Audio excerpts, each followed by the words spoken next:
Hey, everybody, we're here, and for the first time in a little bit, my friend Lee Steinberg is back with a shirt I want. How you doing, Lee? Just peachy. How are Awesome. you? I am. Hey, better for having you here right now, and I want to talk about your book that's coming up because, well, take it away. Yes. So, in life, we will all experience reverses. They can be economic, they can be marital or relationship, they can be health, or they can be an addiction of some sort. And life comes along, and even if it's self induced, throws these roadblocks up. And so it's almost inevitable that at some level that will happen with everyone. But the question then is if your life is in tatters and you're a long way from where you thought you'd be in the world, how do you recover? How do you become resilient? How do you use the tools of light at the end of the tunnel? So the third book is called The Comeback, and it's about life's reverses and then a battle plan for coming back. So it tells the tales of a number of different athletes who've been in those situations. It's got Troy Aikman and Steve Young and Warren Moon and Patrick Mahomes and Tua Tagovailoa and a number of different stories that we tell. But the cover reveal date is Monday, so you're ahead of things. What? What? I'm going through that right now because I feel like, well, I was on a roll. We had great clients, and it happens. You have clients that you don't. I'm at that trough part, and although I shouldn't feel this way, and I have a firm Lord powered belief that things will pop up yet again because you do great work. I can't help but feel a little lost at points, and I think part of it is the fact that I'll be 64 next year, and I keep thinking, all right, is this really what you planned? And the answer that keeps coming back to me is, are you having fun doing it? And the answer that keeps coming back to me is, yeah, but I need to make more money. uh, what, how should I be thinking about this? And how do you get out of, or do you ever get in the doldrums? I mean, I don't, some people do. I think the first tool that you could use, Cindy, is to deal with yourself in your 60s and do an internal inventory of what values or goals are most important to you. So it could be short term economic gain, money now, it could be long term economic security, it could be spiritual values, it could be geographical location, it could be the concept of family, however that applies, it could be having a high profile. It could be making a difference in the world. It could be autonomy.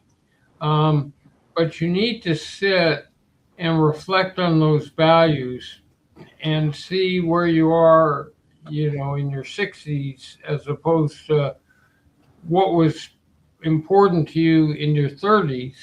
And that will start to at least give you some insight into what will really fulfill you. Yeah, I'm glad you said that because earlier this year, in fact, a year ago this time, I was scheduled for a hip replacement. You and I have talked about that off camera.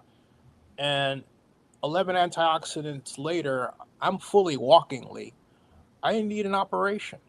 And I had, I I thank the Lord every single day. I remind my mother of how I got there. Uh, but that's the one thing that powers my ability to move forward. I can now walk up the hill and push, 200 pounds of garbage up the hill just so the guy can pick it up because that's, on the You, property. you know, And I'm the like, irony there, Jenny, is that we never appreciate the concept of mobility until we lose it. And Yes. we take it for granted that we'll be able to move and our body will respond in all situations. And then something comes along, like a problem with the joint, and you realize how critical that is. It's like, hearing or anything else that you take for granted. And the one thing that also goes to my mind is when you went through and coming back. And the one thing that I always come back to is when you landed Patrick Mahomes and then got him that enormous contract. And I said, I said, all is right with the universe. Well, I'll tell you, people, the title of my new book is The Comeback, but my real comeback has been maintaining the last 15 and a half years of sobriety and being a good parent. And if I could achieve those things, then I think the what might happen in my career is a cherry on the top. And so, how is this? Do you envision this being a movie? Because you have Jerry Maguire was done. I think I asked this a long time ago, but I'll ask it again. Uh, is a sequel to Jerry Maguire possible, or is this leading to that kind of sequel? Because the two are parallel, I think.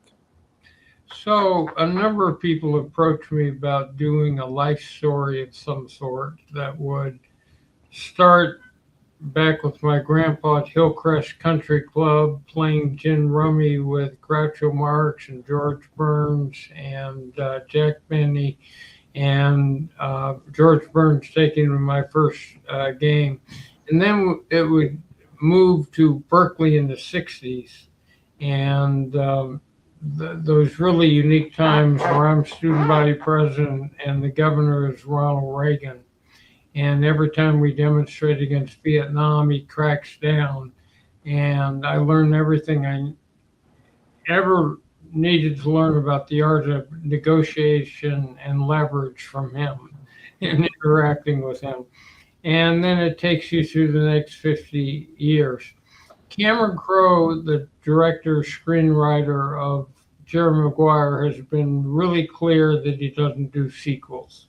So this would be a different type of project.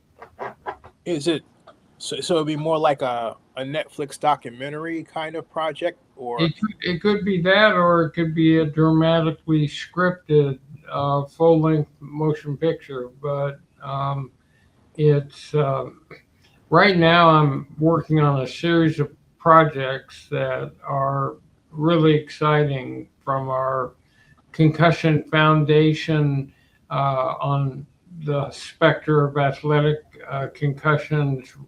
We're raising money to try to fund research, to do a program with young neurologists to provide treatment for traumatic brain injury to at-risk communities, whether they be firefighters who got traumatized in Los Angeles, or inner city kids, or homeless, or any type of group. So that's a priority. I have a new project I'm working on which hasn't been announced yet, but it's going to be a agency for doctors that will give them the same things that athletes have in terms of dealing with HMOs and hospitals and insurance companies and having representation. And you and I have talked about the health and wellness exploration that I've done, which is stem cells and hyperbaric oxygen, a process called Bimini, which puts hoses into your bathtub and oxygenates them, and then they all operate anti-inflammatory. And if we can take them into sports, then we can do a couple things. One is provide a boost at the critical moments in the fourth quarter, or the last drive, or the last play, to give a team a competitive advantage and to heal more rapidly those critical players that get injured. So that's also a project I'm working on. And Hey, something that I learned during the path to recovery is that cancer is inflammation. I had no idea. A friend of mine at the gym said, because I was telling him about my anti-inflammatory approach, and he said, cancer is a, a, um, a factor of inflammation. I said, what? so the whole concept of aging is inflammation to your internal organs. And it can come from bad diet, lack of exercise, it can come from stress, it can come from all sorts of things.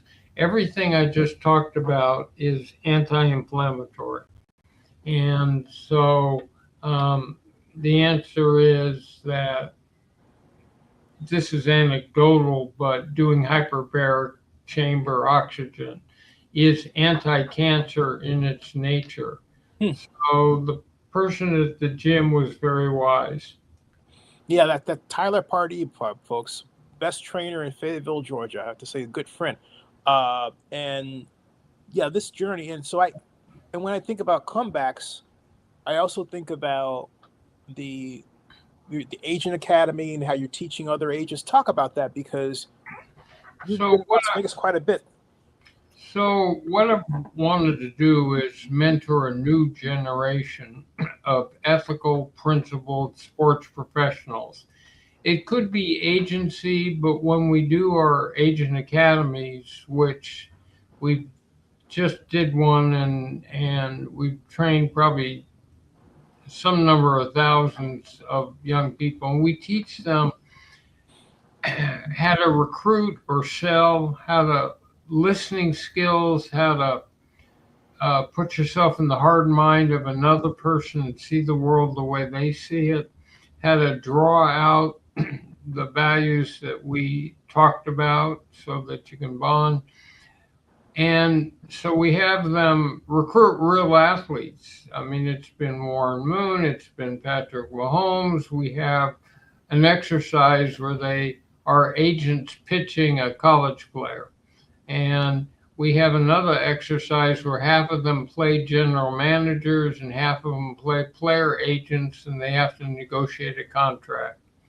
We have another project where they have to brand someone, create a logo, a website, the whole concept of making someone distinguishable or unique. And then we do a damage control where a player gets into trouble, and then we do a charitable foundation. So this has been held in Washington and New York and Chicago and Denver and Dallas and Houston and all over the country. And so the goal is to create this next generation who realizes the power of sports to make a positive difference in the world, and how you can use sports to tackle racism or bullying or domestic violence, all these different problems. Athletes can be role models that change and trigger imitative behavior, especially in rebellious adolescents. And so that's a project that we continue to do 2-3 times a year. And we've had sports career conferences with people from front office to media to PR to branding and marketing. So it's called the Agent Academy, but that skill set, Zenny, is applicable to anything in the world of sports. And you can work for a team, a league, a conference, an athletic department, for a players' union, for PR and marketing and branding and event management and training and also a whole potpourri of different aspirations. You talk about comebacks. I was also thinking about someone that I haven't yet met in person. I always wanted to because I admired what he did in the sports business. But Tim LeWicke, he just got pardoned, and I'm really happy that things turned out well for him because I always heard good things about him. I understand that this is a bit of a complicated situation, but it helps to have people in the right places who are friends, relationships, right? Especially one person. who might that be? I think.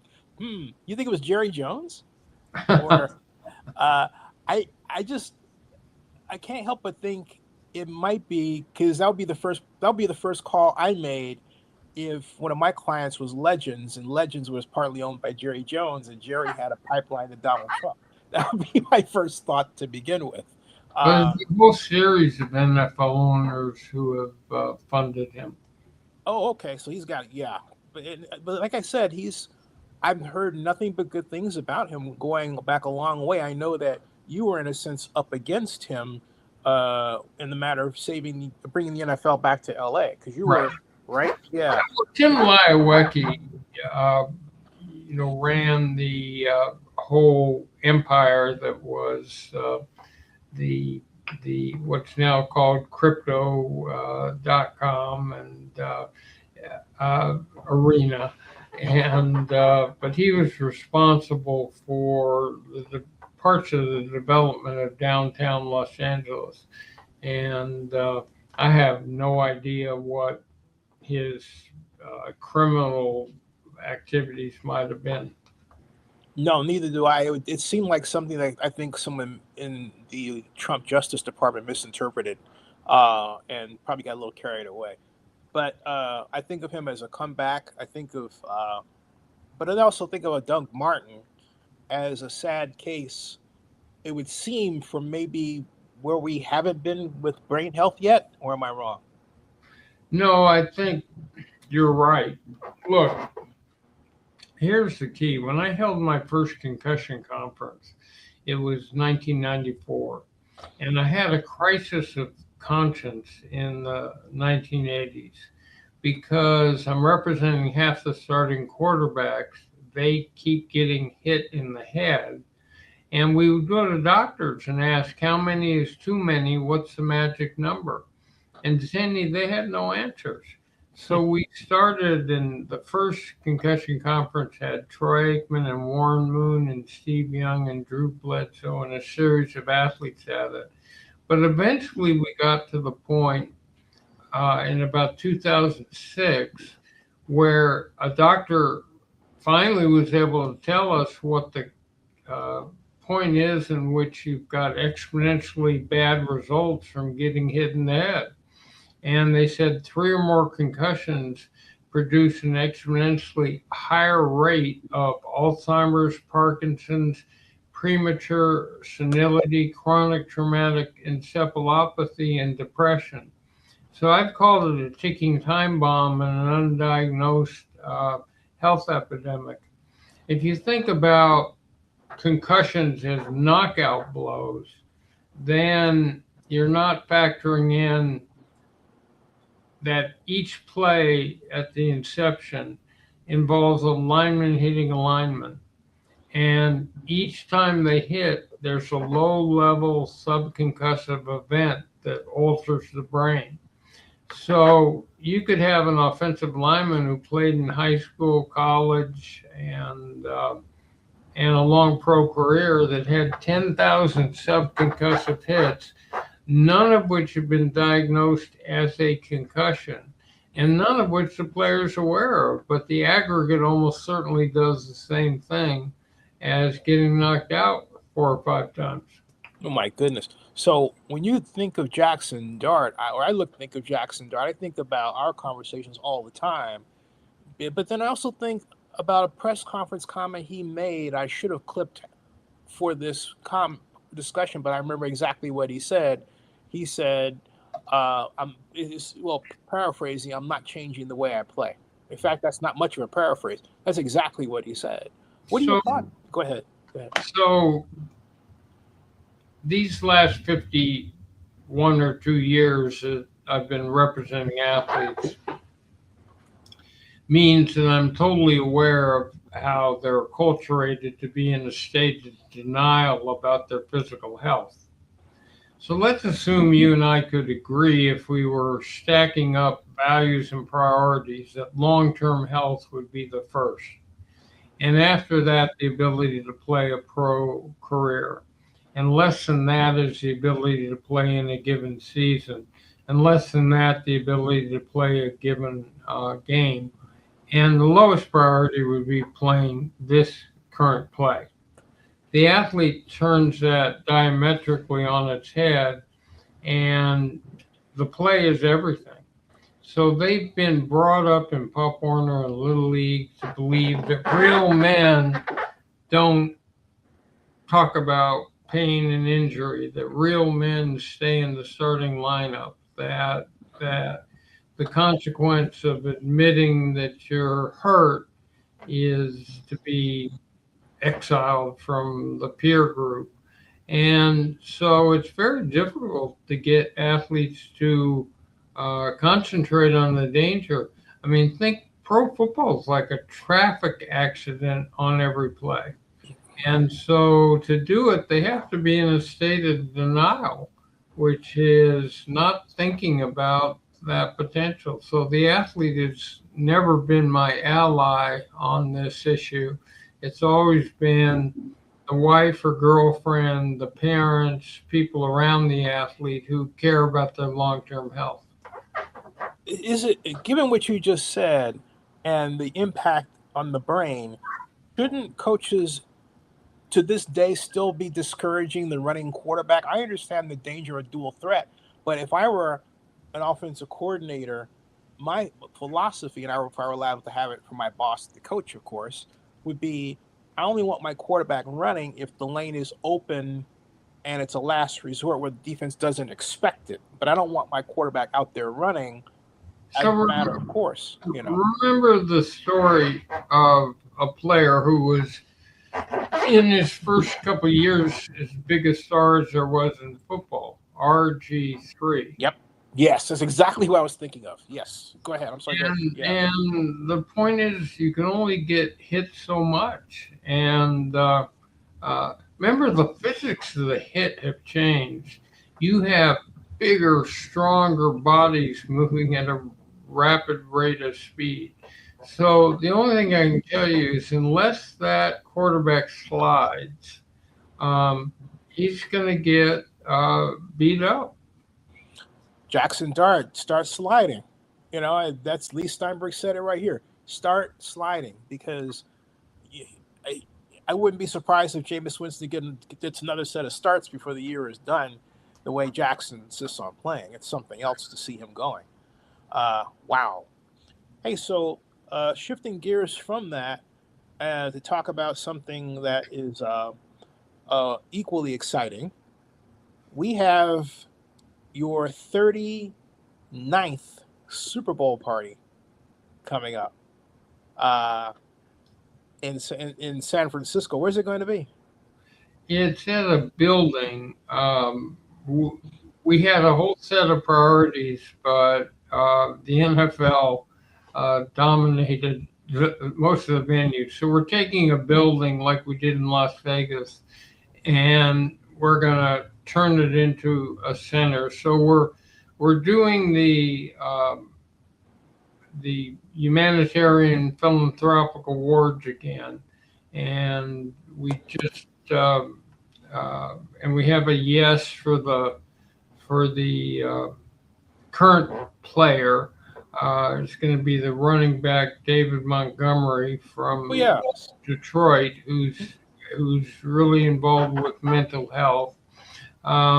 We have retired players, Ray Lewis and Steve Young, will get awards, and it's all for philanthropic thing. It's to put the focus on what athletes actually do that is unseen by people. And then we have the Brain Body Lounge, which will have all the things I mentioned, the new modalities of healing. There are two positive breakthroughs in brain health. One is called RTMS, which is magnets against the brain. that can restore neural connectivity. And the other one is uh, neurofeedback. And they've both been seen to rewire a concussed brain. So first time there's some hope there. Our charity is the Boy Scouts, and going back to my days in scouting, and uh, so it's going to be the usual 3 to 5,000 people, my closest friends, and we mix the worlds of big business, politics, sports, and entertainment that coalesce around a Super Bowl, and it's a pretty heady mix. So we'll be raising money for the Scouts. We'll also have. Last year we did 2 hours of the Brain Health Summit with neurologists from across the country. So we'll be doing that again, and for you and I, the Bay Area is a second home. Yep. And so we both have deep roots in it, and so it's always good when it's in San Francisco or Los Angeles, and that happens to be the two uh, uh, next venues for the Super Bowl. I'm really excited for your 39th and your 40th. Wait, your 40th is going to be in LA. Oh my God, that's going to be. Hey, so projecting forward a year, do you see yourself returning to the Sony lot? I would absolutely love it. It was one of my favorite parties. I can't wait. I can't wait for that one. And hey, so let's turn now to our other favorite conversation, and that's Cal football. Uh, you've been involved with Cal football for quite a long time, and now Cal is looking at hiring a new head coach. The front runner is Tosh Lupoy. What are your thoughts on Cal football and head coaching and the situation in general? See, I've always thought if you could get athletes on that campus, because of the natural beauty, because of the fact you can see the Golden Gate Bridge from different points on campus, because of the gorgeous nature of the campus itself, that we ought to be able to recruit top athletes. And I would not have had a career in representation if it hadn't been for the fact that Cal had, Steve Bartkowski and Joe Roth and Chuck Muncie and Ted Albrecht and a whole series of, to this day, Aaron Rodgers and a whole series of really gifted players. So I've never understood why we can't recruit a little better, except that now we're in the era of NILs. And so if Cal went 7-5 this year, and they're not gonna get much better than that until you solve the NIL problem. And that means that a player like Underwood, who's the quarterback of Michigan this year, originally committed to LSU. And allegedly they were giving him $4 million. So along comes a Michigan alum and offers $14 million, and the player switches is the most critical position to Michigan. So that's the competitive environment now. And unless you're ready to face it, then I'm a little different. Obviously, I treasure winning football. But when it comes to my alma mater, what's more important to me is we have high character actual students as part of the football program. And they exhibit that character when they play. And I wouldn't fire a coach at 7-5. I got to ask you though, because we just witnessed Lane Kiffin go from Ole Miss, and he what, 55 wins and 19 losses. It's not too shabby a record at all. And then he jumps to LSU for a truckload of money. Well, a plane load of money. So if I'm a student athlete, I'm saying, wait a minute, if he can go and get his the way he did, why not me? And my question to you is, what do you think should be done about in that context, name, image, and likeness? Because I think what do you think? Well, among other things, trying to limit the transfer portal. And, I'm going to ignore that, by the way. Go ahead. I'm going to ignore that. Good job. My life is not ruled by my cell phone. Oh, it's not. It's a landline thing. So right, there you go. Yeah. So, look, I think it's a difficult situation, but let me just suggest this as another perspective. I don't think there's a harder position to excel in organized sports than being a head college football coach. That person is more responsible for the culture, the quality and excellence of the athletes. They have to recruit young people who are 17, 18 and project what they'll be like in 3 or 4 years. They then have a larger group to deal with, and these are young men in adolescence, some of them, that have all sorts of problems with girlfriends and school and everything else. And this coach has to deal with the campus administration, has to deal with the alums, has to deal with the press, and then has to organizationally put 100 players together in a way that makes sense. Wow. So I think you've got that argument. And as you know, a successful football program doesn't just impact fundraising for the athletic department. Playing in a bowl game, I mean, when Cal is in a bowl game, all of us alums start relating to the fact we went to Cal. Yep. And we start remembering, the fact that I majored in political science. And so maybe I'll give money to that program. So I do understand the economics of it. And I think you have to acquaint young athletes with the fact that coaches are free agents, just like they hope to be one day. And they have a transfer portal, and they've got their choice of different things. So they're all part of the same system. Did you think that Lane handled the situation well or not? I think that there's a level of intensity at those schools, Alabama, LSU, Mississippi, especially in the SEC. And I don't think you and I, in our most alumni crazy days, ever put as much energy into who the football coach would be as they do. And I don't know if there was a graceful way out of it.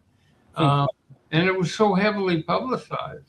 In other words, it was the big story whether he'd go to Florida or LSU or whether he'd stay at Mississippi. And I mean, there was a way to stop that from happening, which is to create buyouts, which are huge. Yeah. We had one with Justin Wilcox. And I have to say, as critical as I may have been Coach Wilcox from a one-loss perspective, he did a great job of managing the program and making sure the kids graduated. And remember, on the Cal campus, there's heavy pressure from the academic community to keep sports in balance. So it's a slightly rougher sell to get into that higher level of economics. But if you really want the program to be competitive, then you got to focus on the collective that would support the inducement for a high school player to come to campus, and then how to keep that next set of players happy so they're not constantly transferring. I mean, look at Cam Ward's background. I mean, he starts at Washington State. You know, he ends up in Florida. I mean, that's become the norm. And look, there are three fundamental changes that have occurred that relate somewhat to pros but heavily on colleges, which are NILs and the transfer portal. There's gambling, and there's conference realignment. Mm-hmm. So you and I went to a school where if you walk across the campus, you look out at the Pacific Ocean. And Cal's now in an athletic conference. It's called the Atlantic Conference. Conference. And they look out at the Atlantic Ocean. So, you know, what happened to Cal versus UCLA? What happened to, you know, Cal versus SC? What happened to the regional rivalries? So, and then gambling is an existential threat to sport. If we keep having these incidents where athletes are shaving performance and telling gamblers how to bet on a prop bet, Yep. Eventually fans are going to say, well, is this fixed? Is this a real contest with both sides trying as hard as they can? And we could lose the whole thing. It's an existential threat, because if it becomes wrestling, Zenny, you're not going to have people watching on television, paying all that money for seats and luxury boxes, fantasy, all the rest is all going to go away. Lee, I'm glad you mentioned that, because in the Cal game against SMU, there was a clear chop block. I took a picture of it, and the announcers thought, oh, they're going to call a chop block on SMU, which was going to blow that comeback drive they were attempting, which, you know, fizzled. But they then said there was no penalty, and yet it actually happened. And there are three different instances. I was talking about this with my friends, Silver and the other guys. There are three instances that we can name like that, where, like the Miami game that we played, where our wide receiver, whose name just escaped my tight end, wide receiver, was actually clocked by a Miami defender. Everyone expected targeting, not called. So the thought in my head is, hey, does somebody have money on the game? And you hate to think that. That's my point. If somebody starts to question, I mean, normally we'd just say it's a bad call. Right. And there are bad calls. There are referee. That's why instant replay to me is sort of a joke, because inherent in the game are bad calls. You can see when you watch baseball where the strike zone is, and you can see the player calling a ball as a strike or a strike as a ball. But we don't think it's fixed. And then along come a couple of Cleveland Guardian players who did just that as pitchers and got involved with gamblers. So that iron wall between gambling and sports was there for a reason. Now you have two NFL owners own part of FanDuel, and so I think some of these changes are a function of unintended consequences. Mm. Didn't think through um, uh, what conference realignment, what NILs, and what gambling would do to sports. Or is it that they did think about them, but they were willing to ignore them for the bigger gains expected from the new structure? Possible, but whatever it is, was not well thought out. In other words, NIL was supposed to produce a little spending money for players, right? Yep. Yep. The goal in it was not to have, Cooper Flag make $18 million in college. The goal was to make sure that athletes from disadvantaged homes who were having a hard time and maybe spending scholarship money sending it home um, got the same lifestyle as other students on the campus because they can't work to support themselves from Right. the school year. So that was what the goal was, and I'm sure that when they passed SB 206 in California, Nancy Skinner's bill, Hmm. that she had much more modest expectations. Now it's this, and now we have this situation where, um, uh, with respect to NIL, um, got Shador Sanders, some claim, was being targeted by the NFL in a deliberate collusion in the draft. I don't know how you feel about it, but because he was a threat to their financial future, essentially the idea that this rich college kid can get drafted and call his own shots and say, I don't want to talk to you or the other person. Is that the right way to look at the Shador situation? No, I think, again, Sandy, I've done this for 50 years. There Yep. have always been sliding draft picks. I don't know if you remember, but the quarterback from Notre Dame, Brady Quinn, Yep. Yep. had this long, circuitous thing. Geno Evans, it wasn't as bad as the fifth round, but what happens is while the draft's going on, if a player doesn't get picked where people have him projected, and Right. then they're not, all they know is something's wrong in the situation.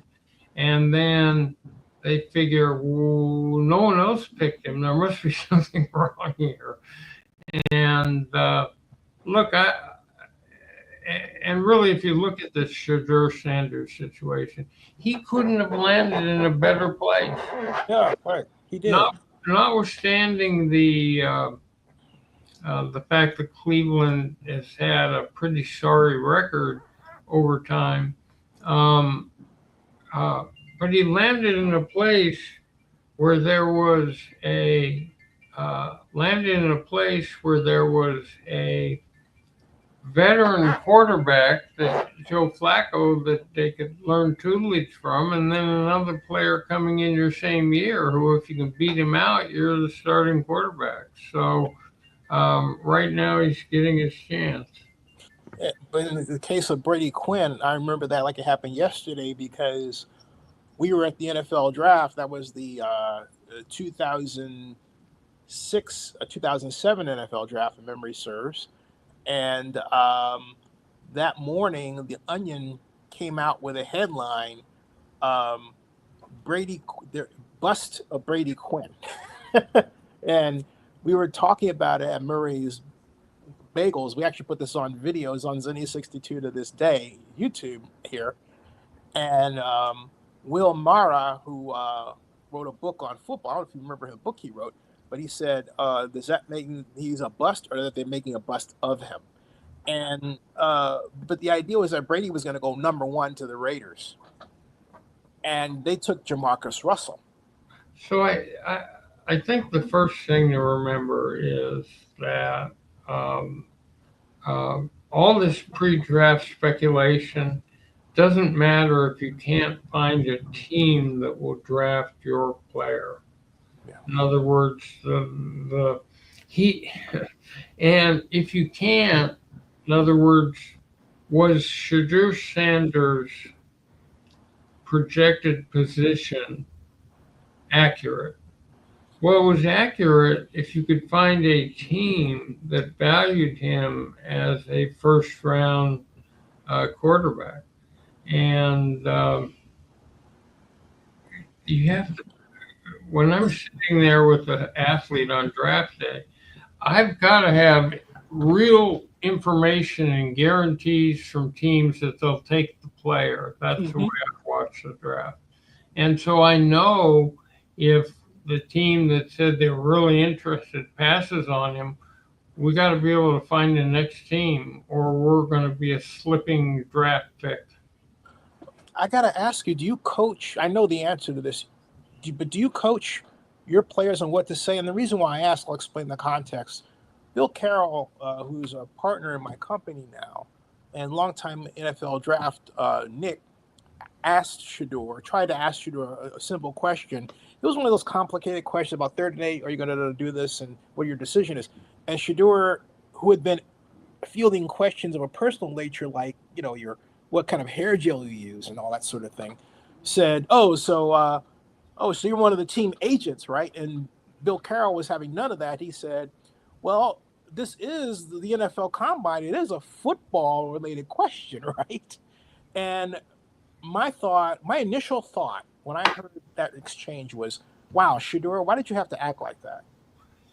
So part of training for a quarterback, when he goes off the physical training, we have a general manager retired who sits with him and goes through simulated sessions at the combine before he ever gets there.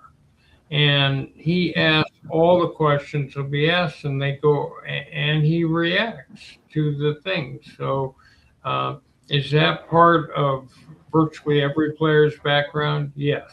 So, if you have a question about how a player did it at the combine, look where he trained. Great point. Lee, I could keep you all day. You don't have that kind of time. This has been a great conversation. We have to continue it, though. We'll do it. Definitely. Hey, Lee, don't move a muscle. Everybody, thank you for watching, and we'll be back for more later. And subscribe to Zenny62 on YouTube, but also make sure, Lee, I don't know if you know about this, but I'll show it to you while I have. Also, make absolutely certain that you get Lee's book, and the name of which was announced today, right, Lee? Well, actually, we got slowed up, so it'll be Monday. Monday. Okay, Monday. So Monday, I'm sorry. But it's a comeback, and you can pre-order the book already on Amazon or Barnes & Noble.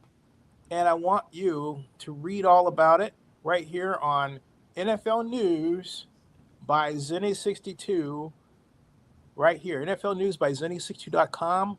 It's the only website of its kind that uses YouTube videos about NFL topics automatically sourced and presents for you, and it's mixed in with standard text, as you can see here, and all continuously automatically updated. And I'm really proud of this creation of mine, the latest in our network. Not ours, because I only own 60% of the company now. But there you are. So check it out. NFL News by Zenny62.com. Lee, stick around in the background. Thank you so much. And go Bears. Go Bears. All right. Thanks, Lee. That was